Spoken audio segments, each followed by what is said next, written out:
धाम की पवित्र भूमि पर बैठकर बाबा की कथा का रस तत्व ग्रहण। बेलपत्र को पहचानो।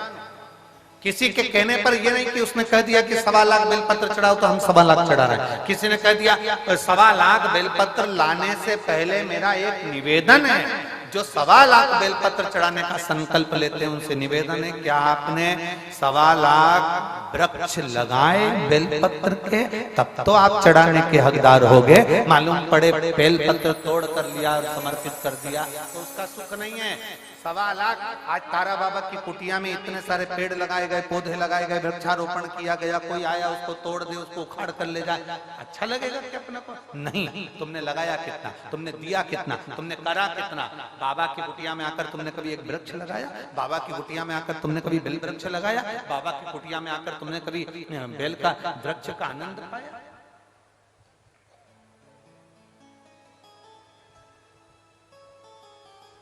आज इस भूमि पर हम गोविंद जी से और हमारे मन में आया तो हम कह दें क्या गोपाल जी, अगर कर सको तो हम तो विनय कर सकते हैं। ऐसा हमारे शास्त्र कहते हैं, ये शिव पुराण में लिखा है, विद्येश्वर संहिता, जहां पर बेलपत्री के 51 वृक्ष होते हैं।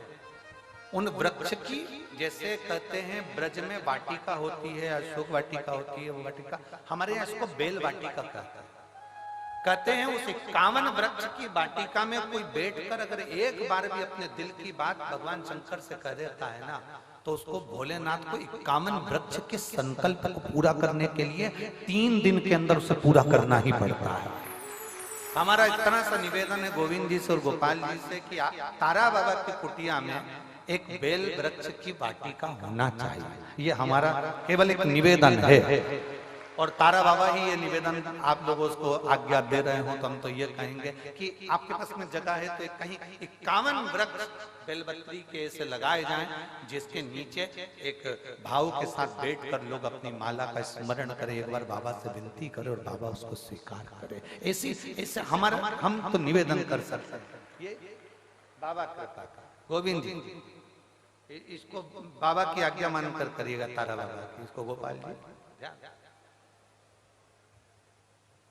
बहुत कम मात्रा में कहीं कहीं बेल का वाटिका होती है, बेल वाटिका बहुत कम होती है। उसका कारण एक होता है, सबसे बड़ा कारण हम बता भी देते हैं। उसका कारण एक होता है, 4 बेलपत्री के वृक्ष आपने लगाए हैं, बड़े भी हो गए, आप बेलपत्री के वृक्ष के नीचे आराधना करने बैठोगे, धीरे धीरे आपकी तप साधना के कारण बस बेलपत्री का वृक्ष सूखने लगता है।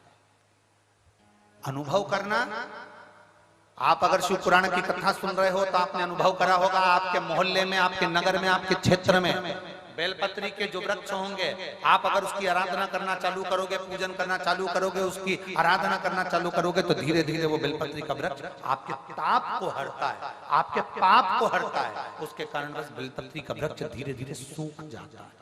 लोग कहते गुरुजी हमने तो बेलपत्री का वृक्ष हमारे यहाँ हरा भरा था, सूख गया, उसका कारण क्या? उसका केवल एक कारण है कि वो व्यक्ति के ताप को हरता है, व्यक्ति के पाप को। और आपने अनुभव करा है, किसी ने देखा है इसे कि जो बेलपत्री का वृक्ष हरा भरा है और कुछ दिन में वो सूख जाता है। हम पूजन कर रहे थे, आराधना कर रहे थे, क्यों सूखा किसी को नहीं मालूम। उसका कारण केवल एक था कि जो जाता था उसके नीचे बैठकर अपने पाप को हनन करता था, पाप हर लेता था। बेलपत्री का वृक्ष ताप हर लेता था, उसके कष्ट हर लेता था, उसका ताप और पाप जब हरता है। और यही क्रम तुलसी के पौधे में भी होता है। जब हमारे घर में, हमारे घर के दरवाजे पर जो तुलसी का पौधा लगा हुआ होता है, तुलसी के पौधा हमारे घर के दरवाजे पर होता है, जब कोई भी दुख आने वाला होता है, कोई हरकत होती है, सबसे पहले तुलसी का पौधा सूख जाता है। वो तुलसी का पौधा जो क्यारे में है वो सूख जाता